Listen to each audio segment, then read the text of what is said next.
I want to welcome our guest today. We have Mark Grove. Thank you for coming out. Thanks for coming over. You bet. Let's talk about you. And so my company, Fusion Factory Films, has kind of its subdivision of doing that stuff. Same with Rocky Mountain Stunts. Yeah. We're kind of like... They work hand in hand, basically. But like, I really wanted to be able to solve problems. You know, blood systems. People are like, "Oh, we're going to use squibs." Well, they're hard to do. I mean, it's a true explosive. And so I bid on a movie one time where there's a bullet. It's right here. And now, if you held a squib in your hand, it would blow your hand off. Your hand would go off. That's how strong they can be. Damn. And so this was like a really strong glass, and it's propelled outward. So the squib has to go off, and then the person has to go like, "Oh, you got me." Well, we had this one situation where I had a squib, and I had two of them. There's one in his stomach and one on his chest. And I do the stomach going bang, and he goes, "Oh," and he puts his hand right over the one that's the chest one. Well, I couldn't sit up, so I didn't. And they're like, "Oh man, you didn't sit up." I'm like, I would have blown his hand off because the actor puts his hand there. Well, in independent film, a lot of times you don't have pro actors, people who are used to doing effects. And so, like, the more dangerous stuff you have, whether it be guns or on independent films, that's a dangerous thing. I've got a great question with that. Oh, yeah, I'll get to it. So here's the thing.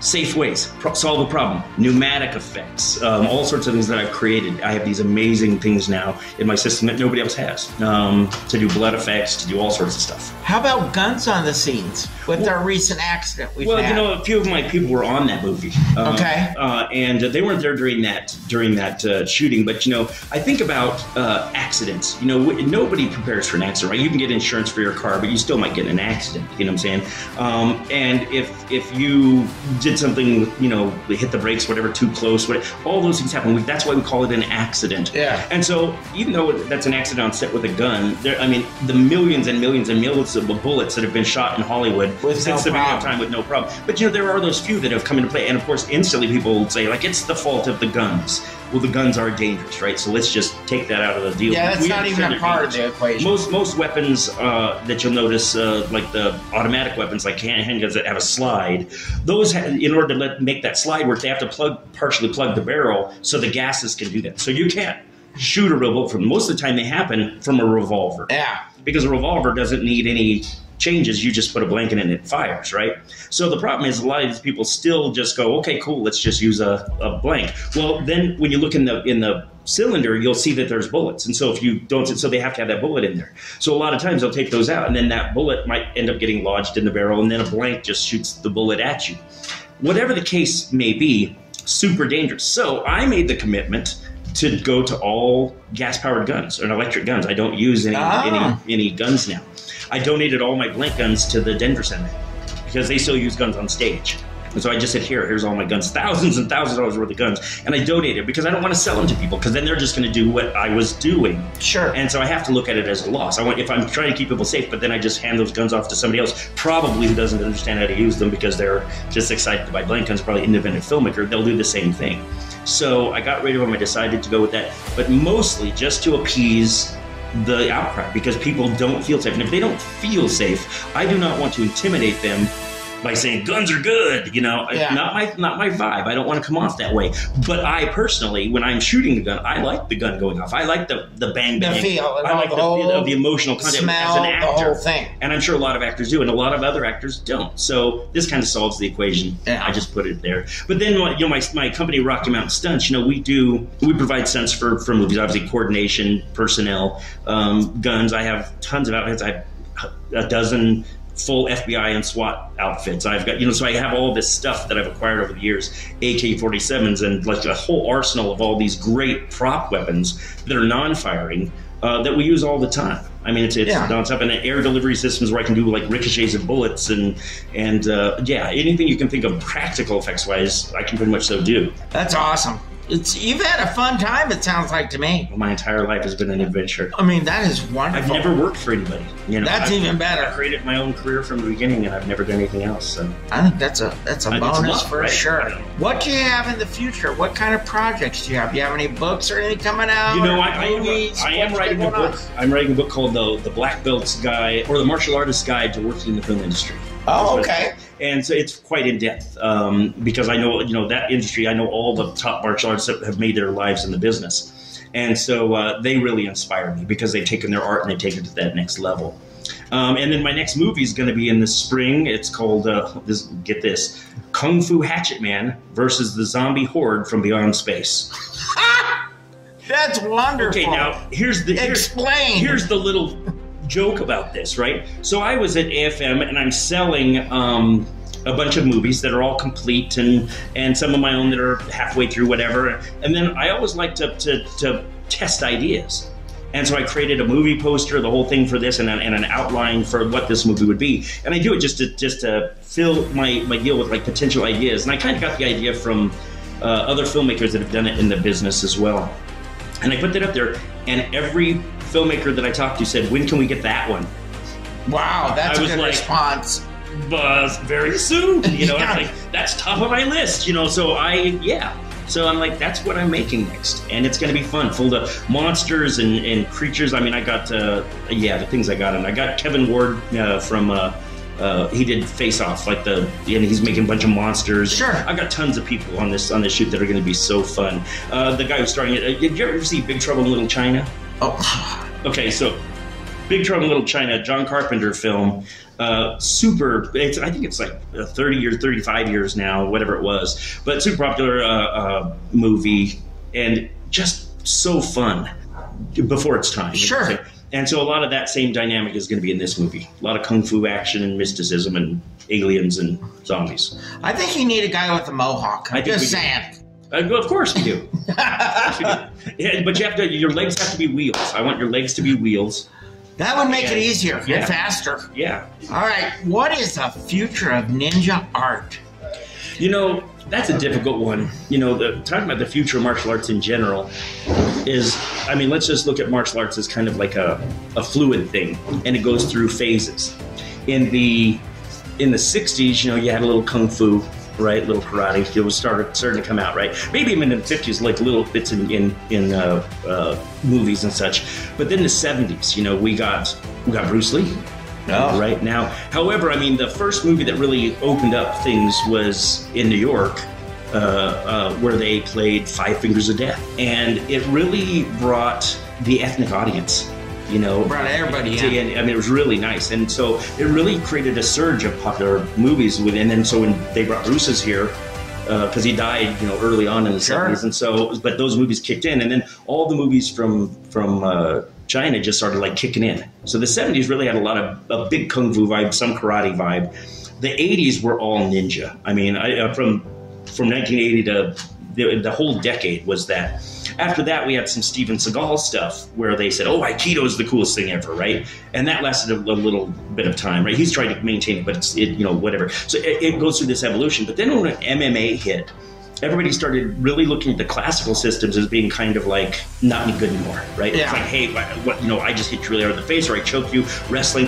And as warriors, as gladiators, I think there's some truth to it, some truth to the, hey, test yourself in the arena, kind of like, again, old times with arenas, you know. MMA is just, they're all a bunch of badasses. They are. I mean, they're badass dudes. The problem is in their badassdom, they enter this thing to where they really don't show the respect to classical systems because they have a method that works that's kind of like this in-your-face stuff.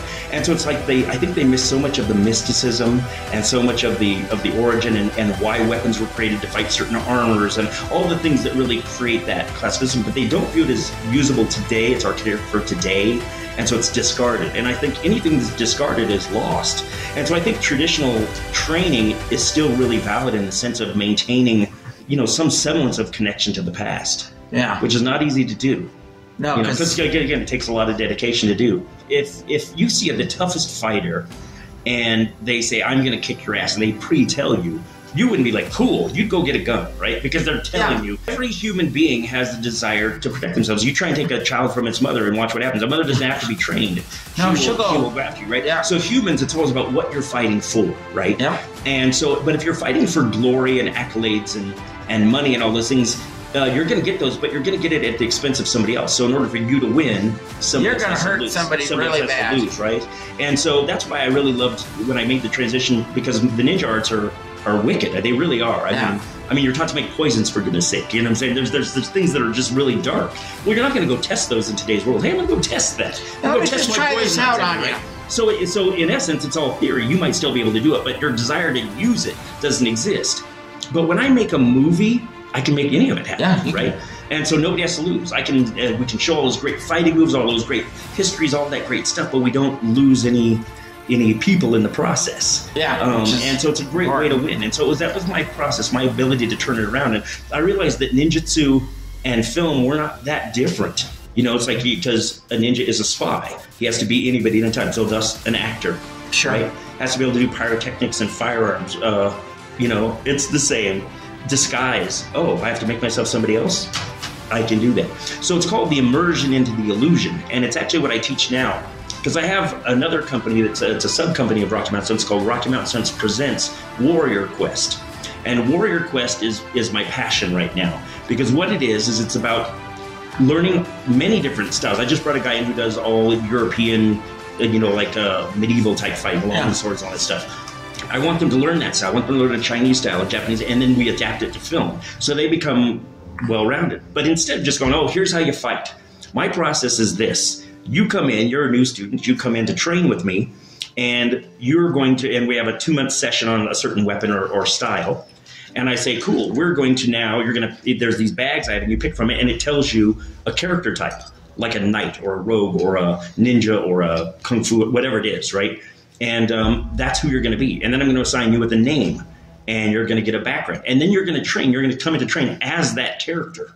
Okay. Right? So therefore, you're immersing yourself in the illusion. So therefore, when you go to film it, you know what your character thinks, feels, what their prejudices are, what all those things are, and it comes out in the fight. And then you can actually converse, right? Fighting for itself is like, hey, my sword versus your sword. We get that, and it's beautiful to watch.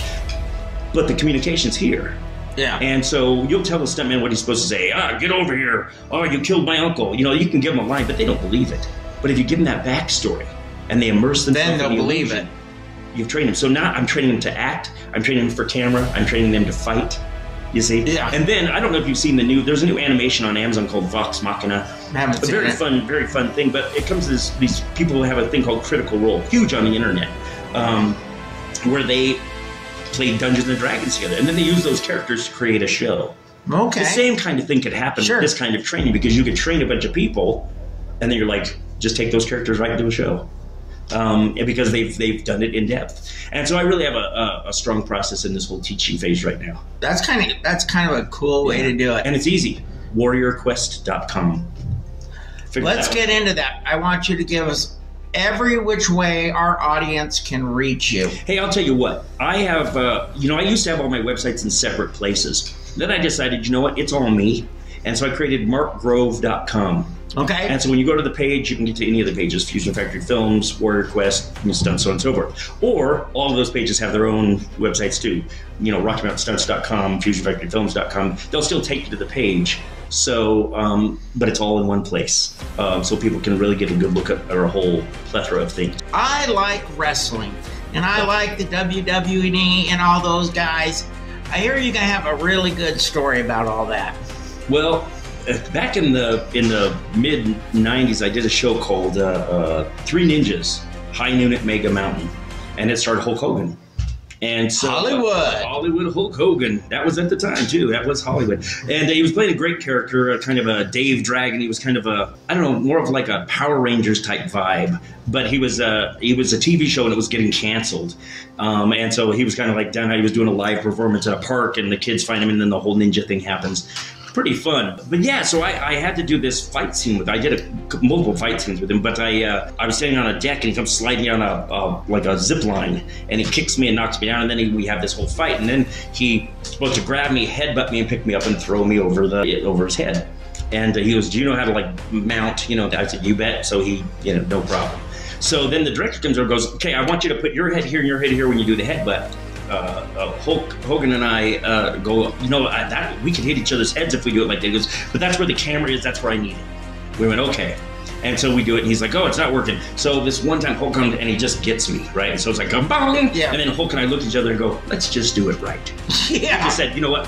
Forget what he says. So we do it our way without telling him, and he's like, that was perfect. I was like, yeah, you bastard. Because, the person behind the camera oftentimes doesn't realize they don't have a clue. The safety part of the stunt. Yeah. They like, go ahead and put your head right to his head. It's like, so we did it, and it worked out perfect. And then he lifted me up, And sure enough, fantastic little throw.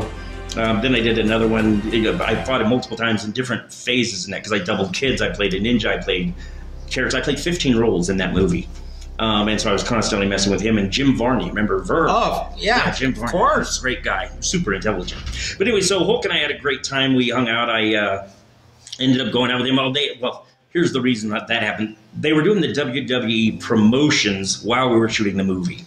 And so there was all this conflict between him and Macho Man and all the other wrestlers. Randy Savage, yeah, who was pretty awesome, you know. And so all these guys start showing up on our movie set. And I realized that they've got me okay to do their commercials while we're shooting the movie. Lovely. And so they pretended Hulk was in the middle of the scene, and then they come rushing in, hey, Hulk! And he's like, hey, I'm trying to shoot here. And they're like, ah, you idiot. And they're, you know, causing trouble. And it was just a great time. And meeting these guys, like the Big Show, you know, and trying to shake his hand, which is as big as my head, you know. That's one big man. Yeah, so all those boys were here, and we decided, hey, you know, I thought, they said, hey, do you know any place to take us out, you know?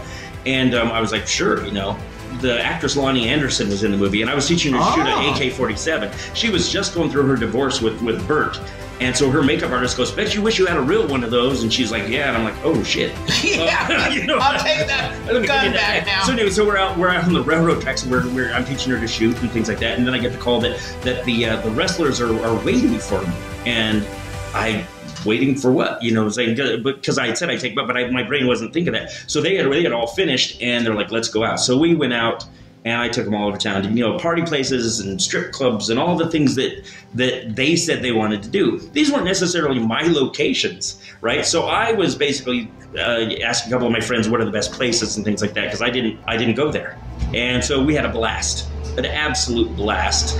And what an adventure. Who's the favorite person you've worked with in the movies? Hey, hands down, Casper Van Dien. I've met great people over the years, and people that I've met that I haven't necessarily worked with that I thought were really cool. But hanging out with Casper Van Dien was he's the most down to earth, cool guy. You know, and he's kind of like, I don't want to call it teased because he's not teased though, but you know, he kind of has that. He was a little over the top, a little Captain Kirky sometimes. You know what I'm saying? And that's powerful. People remember that. And you can't equate that with being, you know, a lot of times people equate that with being a bad actor, like, oh, Captain Kirk actor, you know what I'm saying? And I don't want to use that term because it doesn't seem right, but it's like he had his vibe.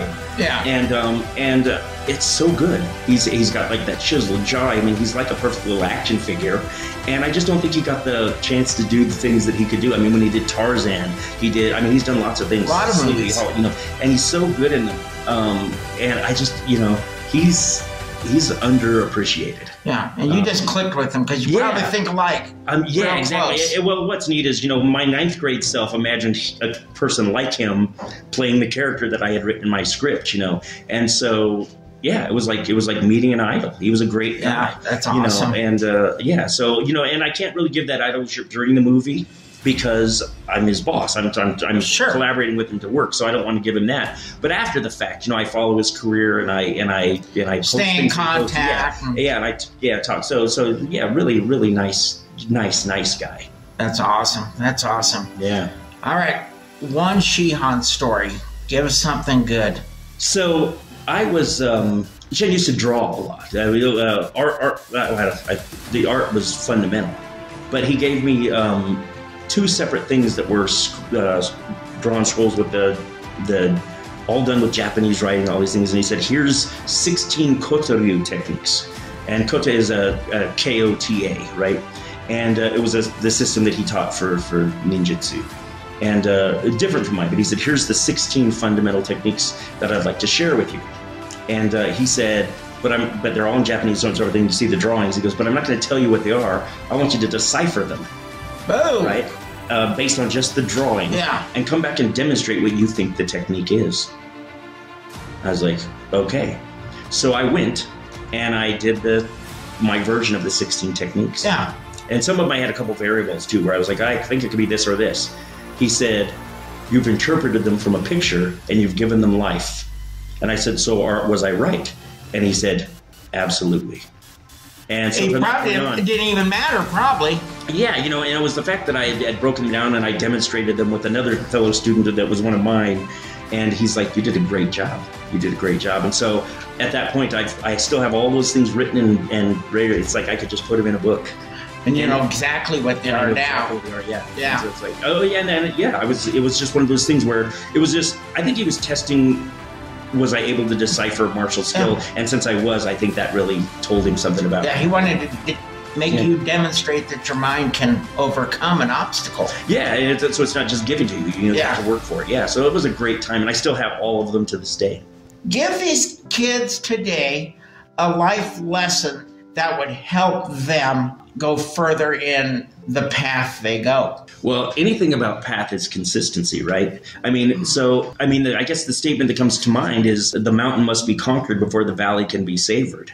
And the reality is you're in a bowl, and this bowl, you have to walk up this mountain and you have to get over it to get to the valley that has all the fruits and flowers and all the things that you're trying to attain. And I think many times people go, I'm going to go this way, and they start walking up this mountain, and then they get bored of that path. And so they go, I'm going to do something different. Well, what they don't realize is they walked halfway up. Now they have to walk halfway back down. That's part of their day. Then they have to walk halfway up another one, and then they decide they want to do something else. So they kind of end up in this bowl of never quite getting to their objective. Break out of the bowl. Exactly. And I think a lot of people trying to find themselves in situations where they don't follow their passions either. And so you'll probably remember those days when you're young, like, man, I used to love playing music. I used to love doing art. I used to love doing this. And they'll say what it is. And then you say, well, why don't you anymore? Oh, well, I had to grow up. I had to get a real job. Right? Your passion is literally your artistic expression, usually is what gives you, I don't know, your religious experience, like that inner self experience. And so, you got to follow your passion, and you got to maintain a path, even when it's hard. See, because it's easy to quit when it's difficult, right? And I think a warrior who's only strong during good times is only half a warrior. You got to be able to handle the rough stuff. And so when I fall, I'm down with falling down. I don't have any problem falling down. It's that I get back up. Most people go the other direction. They decide. And like, I've met so many people that have a passion, and they could even be good at what they're talking about. And they go walking, but then they get distracted, or somebody else. A girlfriend says, hey, you should do this instead. Or a boyfriend says, hey, you know what, we need to move, or because of my job, whatever. And it takes them away from their path, and they allow it to. And next thing you know, they have memories of what they wanted to do, and then the reality of what they did. You got to fulfill it. I just have never settled for less, because I'd rather have nothing than settle for less. Good for you. Good for you. Thank you so much. You bet, pal. Happy trails. Amen.